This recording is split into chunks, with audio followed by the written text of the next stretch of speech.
All right, everyone, thank you so much for your patience. So transitioning into the next step, I know we said we were going to do Q&A first. Dr. Cry is actually here, so I want to make sure that we're respectful of her time and we give her an opportunity to speak to you all today because Dr. Cry has some invaluable information. So Dr. Cry loves supporting students on their journey to and through college. She has a variety of experiences in higher education, including admissions, financial aid, athletics, and organizational development. Teresa has been employed at large public research institutions for an extensive period of time, and some of these research institutions include the University of Michigan, North Carolina State University, and Virginia Commonwealth University. Along with these experiences, she has community college experience, and the reason why she has those experiences is to understand the transfer process and the importance of 2-year degrees and certificates. Dr. Cry earned her BBA in Finance and Communications, along with her Master's in Higher Education from Eastern Michigan University. She also earned her doctorate in education with a concentration in organizational leadership. She has several certifications as a life coach, soft skills, and career development, and as a career development facilitator. Dr. Cry has been the recipient of a long list of rewards, and it is an absolute privilege to have her with us today. Many of you guys will actually not know this based off of her presentation today, but Dr. Cry also is an entrepreneur, and she has a business that she runs. So without further ado, Dr. Teresa Cry. Thank you.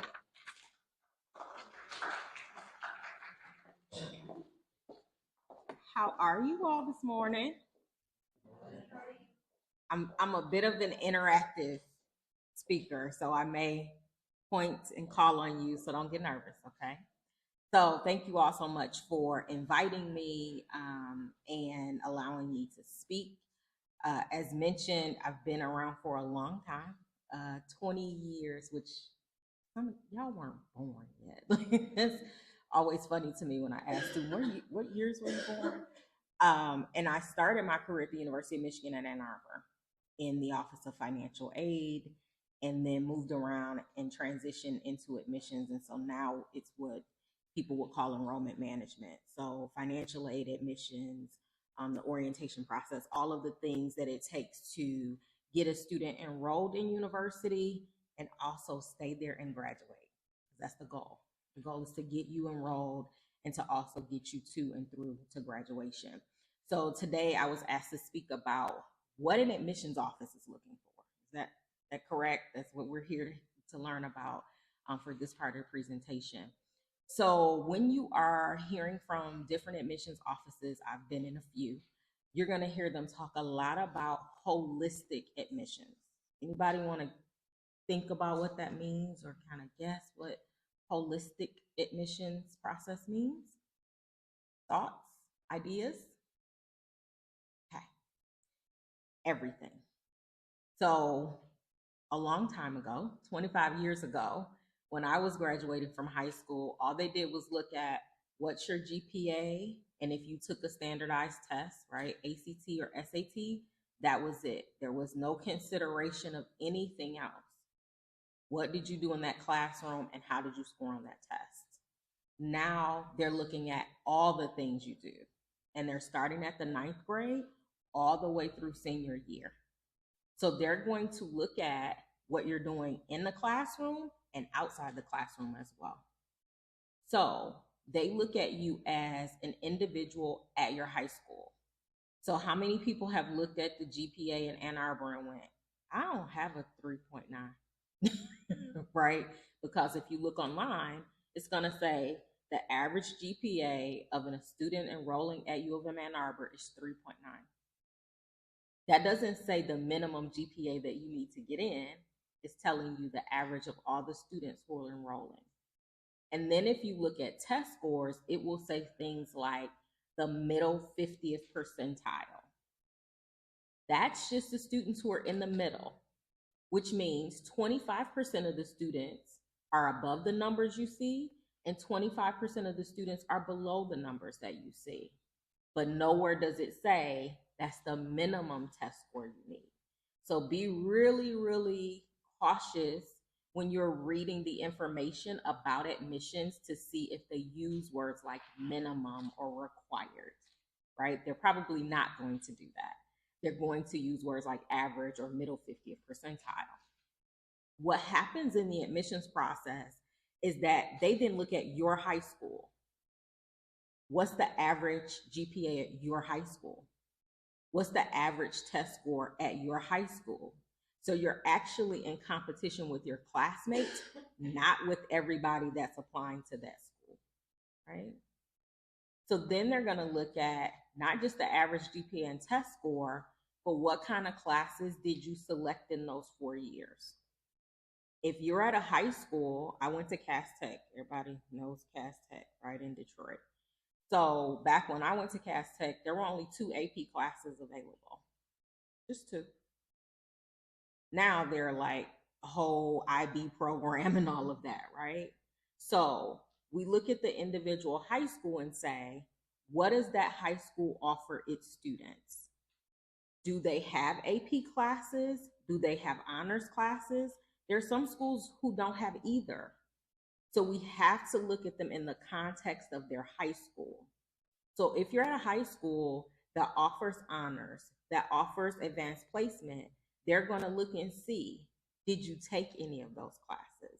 Did you push within the curriculum that is available to you? I can't look at you and compare you to another school because they have different offerings, right? So when I was a recruiter, I had all of Detroit, Hamtramck, Harper Woods, Highland Park, and the state of Virginia. All these schools, right? Well, even within the city of Detroit, the curriculums look very different from one high school to the next high school. But I have to look at this high school and what this school says they offer and how the students push within that curriculum. So students are like, what GPA should I have? What GPA? It's not just as simple as the GPA. What is your course selection? So having a 3.8, but you did not challenge yourself in a high school that has honors and AP, and somebody who has a 3.7 who did, I'm looking at the 3.7. It appears to be a lower GPA, but this student has pushed within curriculum. They've challenged themselves. That's what they're looking for when they're looking at the academic part within your high school, okay? When they're looking at test scores, they're looking at the average from your high school. So I'll give you a story. I also had, I think I said Grosse Pointe, right? So Grosse Pointe has like, North has 20 something AP classes that they offer. So I get a call one day from their old superintendent who's upset because this student didn't get in. And I said, well, let's talk about AP and how many classes are offered. And I said, there are 20. He took 2 in 4 years. I said, now let's look at test scores. So listen to the test score. Student had a 1300. Well, you all know 1300 that's a decent score, right? Well, in comparison to the other students who applied, and there were like 5 kids who had a 1600, and then there are all these 1500, 1400s. How does it look at that school to have a 1300? Not great. So you have to know what your average is at your high school. Where I would go to some schools in Detroit, and the average at that high school might be an 860, a 900. So then a 1300 looks phenomenal, right? It looks very, very different because we're looking at context. So when you see schools and they're like the average GPA and the test score is that, don't just look at that and decide for yourself, this is not the school for me because these scores are too high. I want you to examine that in context of your own situation in your own high school, okay? So they're looking at those things. Outside of that, what do you do when class is over? They're gonna look at your extracurricular activities, whether those are in school or outside of school. And I tell students, if you are working, if you have family responsibilities, that goes on your application. Many of us are home because we got younger siblings, or we have elderly folks in our home that we help take care of, and that takes a lot of time, that goes on your app because they want to know how you spend your time outside of that classroom. If you have a job, that goes on your app. If you volunteer, that goes on your app. There are 10 spots on the application to figure out what you do outside of the classroom. And they want you to be able to fill those things in. Okay? So they're looking at what you do outside the classroom. They're also looking at your letters of recommendation. So you have to have one from a teacher, and then your counselor does an evaluation as well. So it could be a teacher from 9th grade, it could be a teacher from 12th grade when you're applying, right? But it should be someone who is very comfortable with you, who knows you, and who's going to give you a favorable recommendation. And I say that to students all the time, and they're like, oh, yeah, the teachers love. Every teacher doesn't love you. My mother was a teacher for 32 years, and I heard stories of students that she did not like. It's true. And she taught little first grade physically handicapped kids, and some of them were mean. But she treated them all nicely, but they were not always nice to her. But you should be approaching it when it's senior year and it's time to get letters of recommendation. I tell students, you should be approaching this early in the process, right? So when you get back to school in September, October, we should be having those conversations. You don't want to wait until a deadline and then rush the teacher. They have a life outside of being your teacher.